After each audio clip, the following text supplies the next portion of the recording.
Hi students, today we are going to be doing lesson 2.3 on multiplying and dividing rationals. Okay, I'm just checking the video, making sure that you can see the screen. Okay, so today we're going to be doing multiplying and dividing rationals, which you learned yesterday when we did adding and subtracting, that it's basically doing fractions and decimals. Okay, so we're going to go through and just do a couple of examples. I'm going to show you something maybe you haven't seen before with multiplying and dividing. But for the most part, this is just a review of what you learned before in other classes and other grades. Okay, so we're going to start with how to multiply fractions. We're going to have 3/4 times 7/8. So we start with a very simple one just to remind you how to do it. So remember with these, yesterday when we were doing adding and subtracting, I put them vertical because we had to find common denominators. You don't have to do that with multiplying and dividing fractions. All you're doing is multiplying across. So we do 3 times 7 is 21, and 4 times 8 is 32. And then you look at your last fraction and you check to see if it can be simplified or reduced. And this one cannot. There's nothing that I can divide by both of those. So I'm going to say that's my answer, is 21 over 32. Okay, so it was pretty easy to start out with because it was just to kind of get you started, right? Okay, now we're going to move on to example 2, and it's going to be a little bit harder. Okay, so this one is going to be 3/4 times 18 over 7. Okay, so when we do this multiplication, I'm going to show you a little trick to doing this, okay? Because you kind of learn this because I don't want to do 3 times 18. I don't have calculators. Remember, no calculators still. But that's going to be hard. I'm going to have to go over here and do some scratch work, right? I could do 4 times 7, but this is not that easy. So here's a little trick that we learn. Okay, remember when we were doing exponents and stuff and we had a bunch of numbers on top like this, and we would cross things out? Okay, that's kind of what we're going to do, except I'm not going to have you have to figure out what these are instead to cross out. Instead, we're just going to pick a number that a numerator and a denominator can both be divided by. So it's kind of like simplifying before you get your answer. So I always look for a numerator and a denominator that can both be divided by the same thing. Okay, well, if you look on top and bottom, none of these can be divided by the same thing. But we do have numerator and denominators diagonally across that can be divided by the same thing. So if you look at 4 and 18, those can both be divided by 2. So I'm going to divide them both by 2. Now remember, when you're doing this little trick, it's not really a trick, there's a reason that you can do this. One has to be on top and one has to be on bottom. You cannot do it if they're on the same, if they're both bottom or both top. Okay, so now since these are both, you have a numerator and a denominator, I'm going to divide by 2. And when I do that, I get 9 here, and over here I get 2. Okay, now I'm just going to multiply across. So I get 3 times 9 is 27, and 2 times 7 is 14. Now if you look at that number before, like if you were in math, like 6th grade math, you would have been told to make this into a mixed number because the top is bigger than the bottom. But I've been telling y'all for a couple of days now, we do not change it to mixed numbers in algebra. We're going to leave it like this. The only time you would change it to a mixed number was if it was a word problem that's asking you for a mixed number. Okay, so like if it said, how many pizzas do you have? You're not going to say, well, I have 27/14 pizzas. You're going to say, I have 1 and 13/14 of a pizza. But most of the time, in regular problems, we're just going to leave it like this. So that's my answer, is 27 over 14. Okay, so pretty easy little thing not to have to reduce later. So if I had done this problem and I had not simplified inside the problem, I would have had 3 times 18 which would have given me 54. And then 4 times 7 is 28. So I would have had 54 over 28. And then I would have said, oh, what do I have to reduce this by? I can tell they're both even, so I could divide them both by 2. And that would give me 27 over 14. So see, I got the same answer, right? But I didn't have to do 3 times 18 up here. I could do 3 times 9, which was a lot easier than doing 3 times 18. Because most of y'all can't do that in your head. Some of y'all can, but not all of y'all. Okay, let's move on to example 3.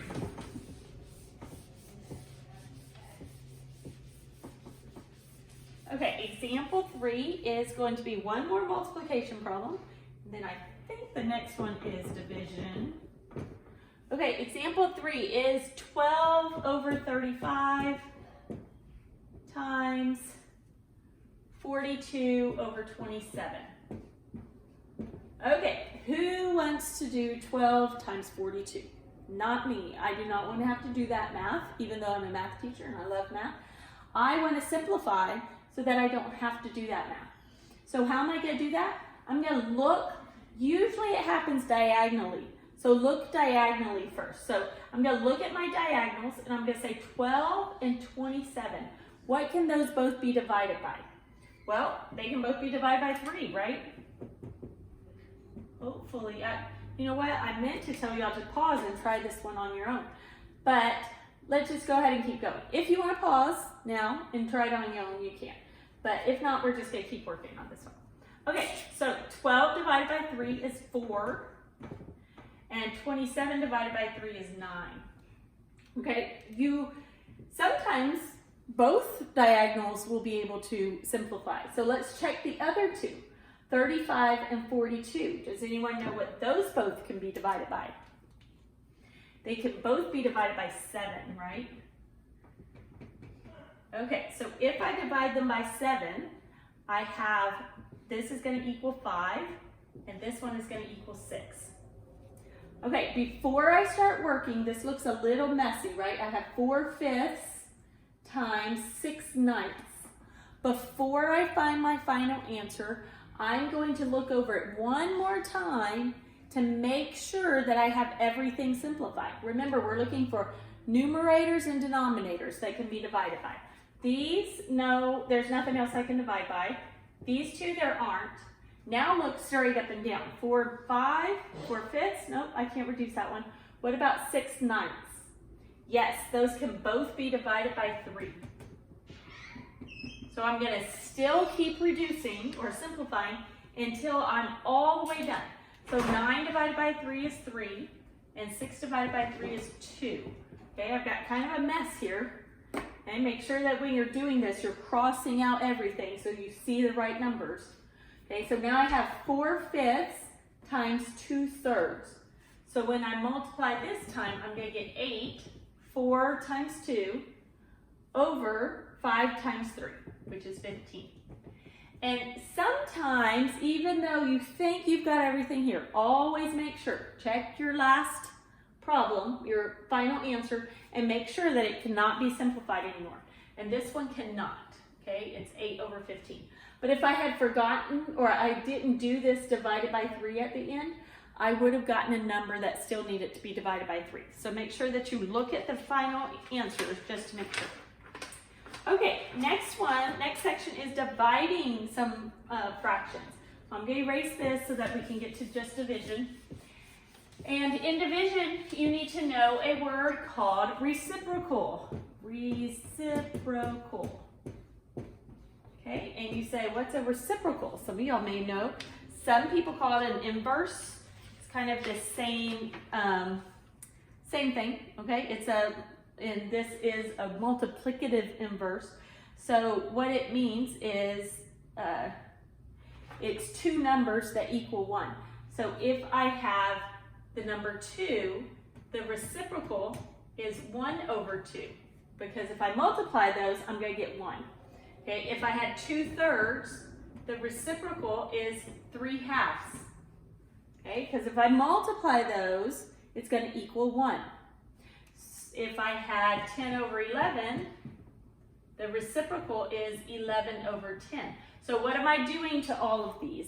Each time I'm flipping it, right? So the reciprocal is just the flip of the fraction. Because when I flip it over and I multiply them, they come out to 1, okay? So you're going to divide fractions, you're going to use a reciprocal. Okay, so let's look at an example of a division with fractions, and I'll show you how you use the reciprocal.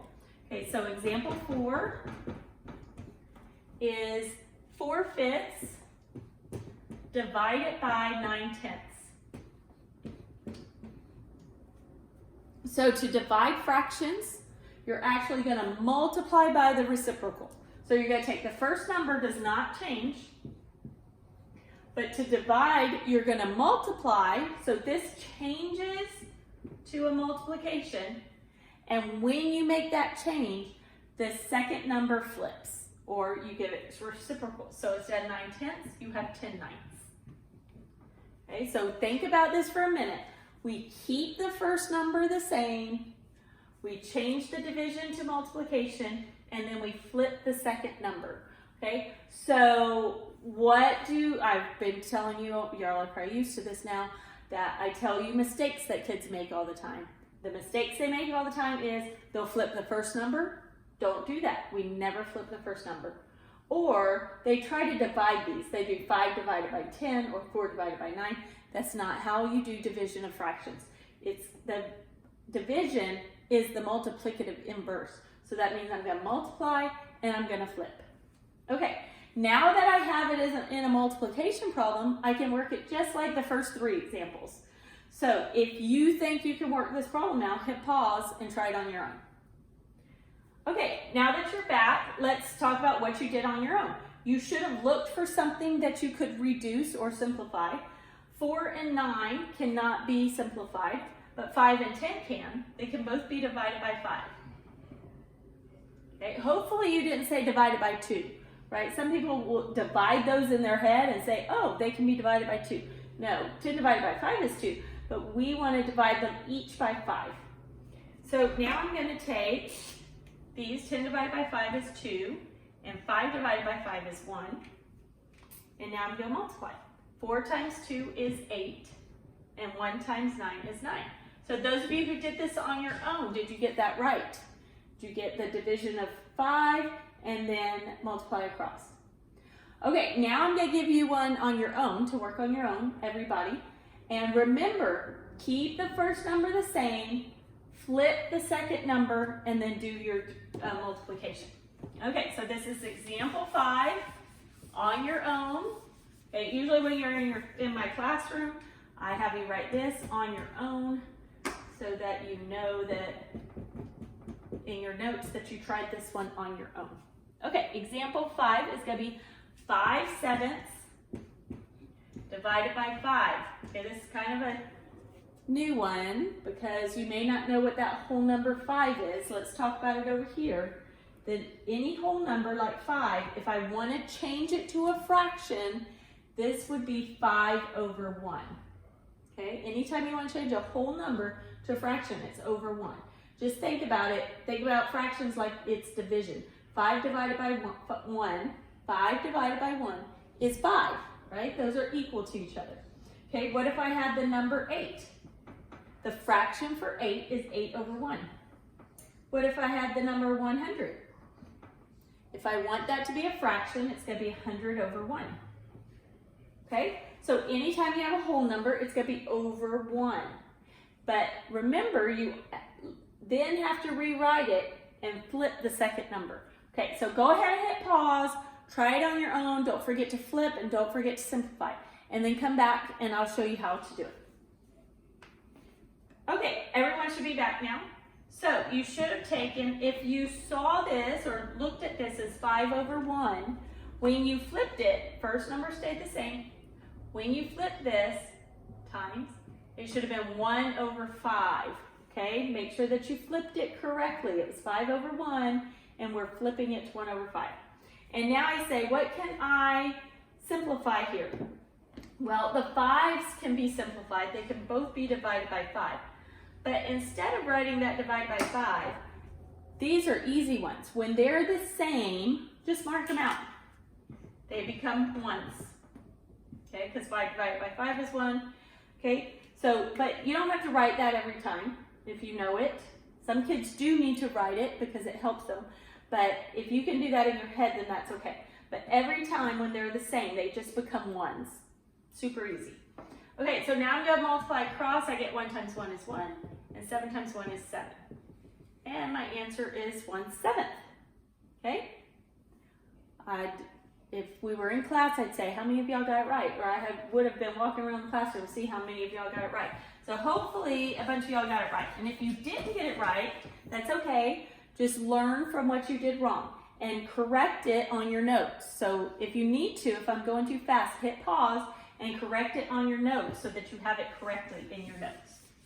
Okay, let's do another one on your own. This is example 6. We're going to have 2/3, example 6, 2/3 divided by 8/7. Okay, so hit pause and do this on your own. Okay, everybody should have come back now. We are going to work this together. You should have had 2/3 times 7/8, right? We flipped that. And then I looked for things I can reduce. The 2 and the 8 can both be divided by 2.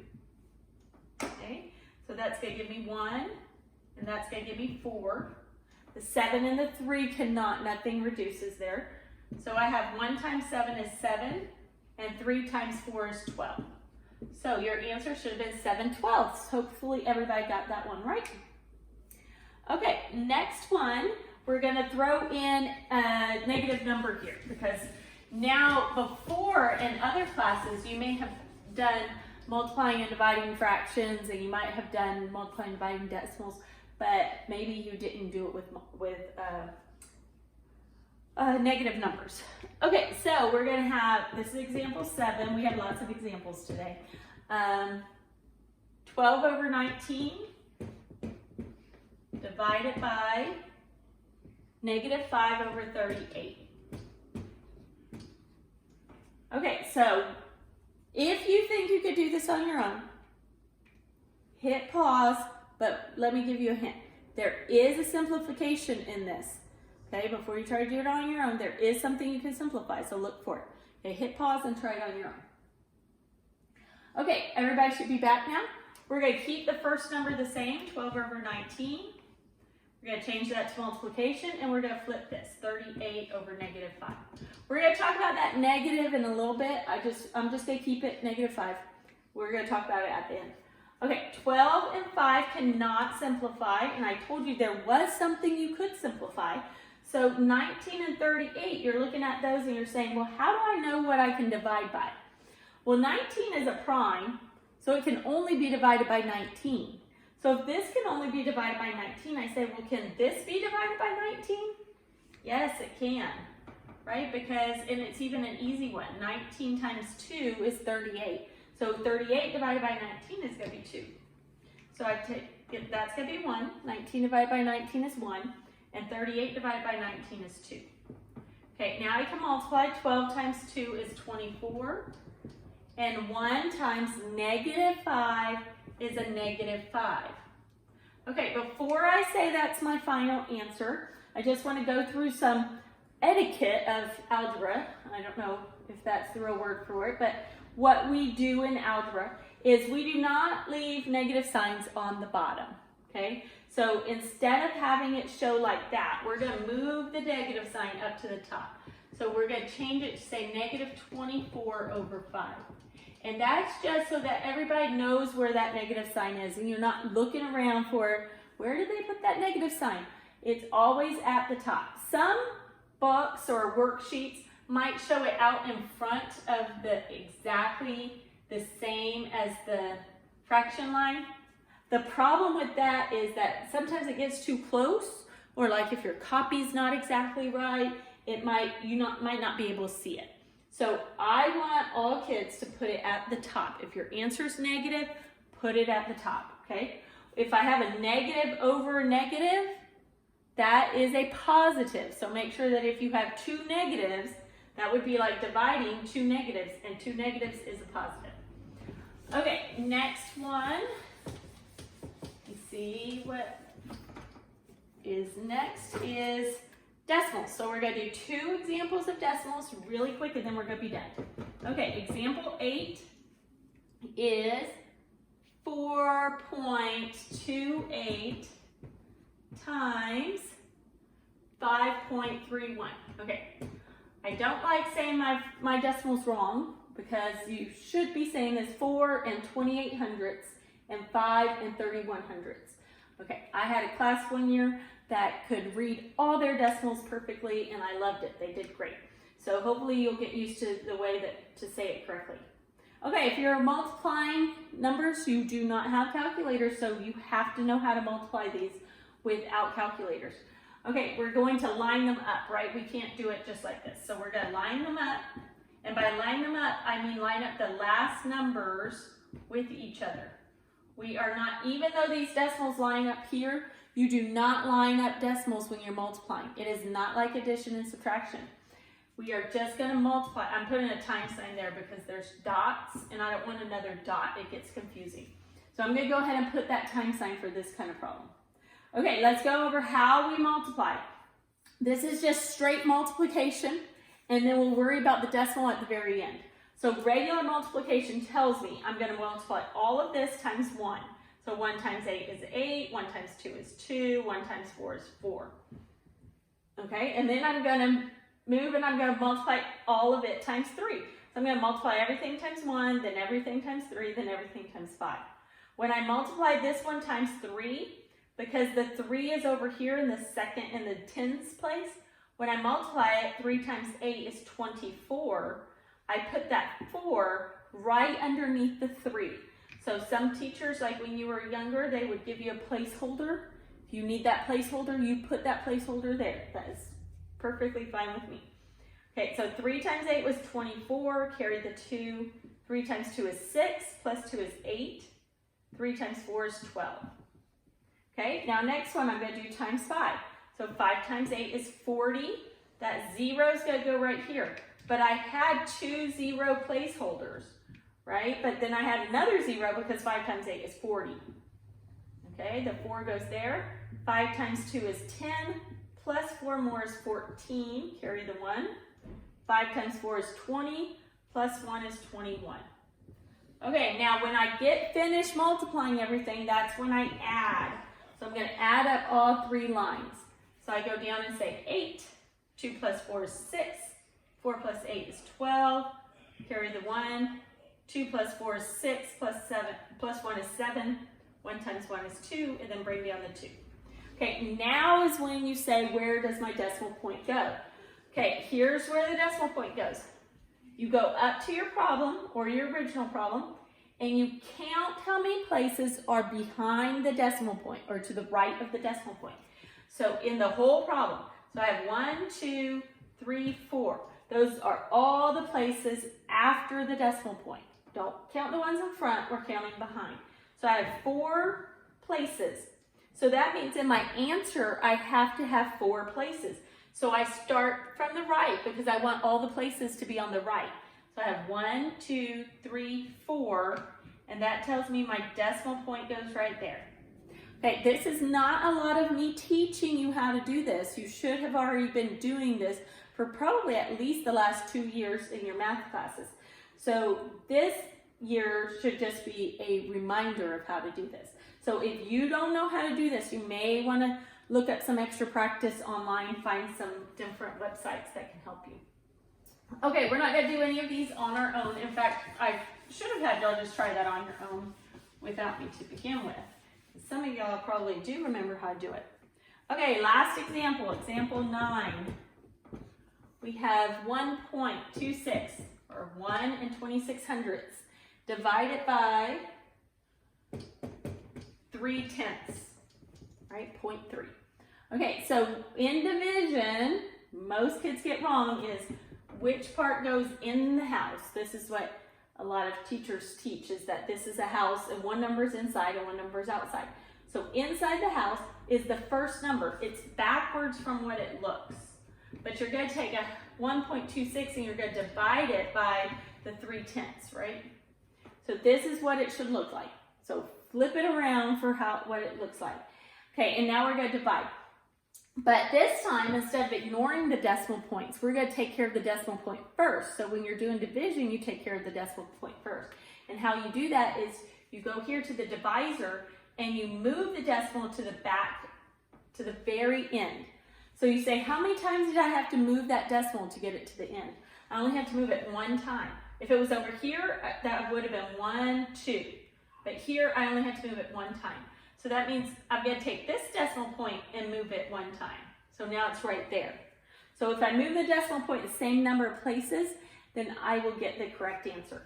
And now I'm going to bring that up and put it right here, and that's where it's going to be in my answer. So with division, I did all my decimal point first. Okay, and now I'm just going to divide. 3 goes into 12 4 times. I get 0 left over, bring down the 6, and 3 goes into 6 2 times. So now I have nothing left over. So my answer is 4 2/10.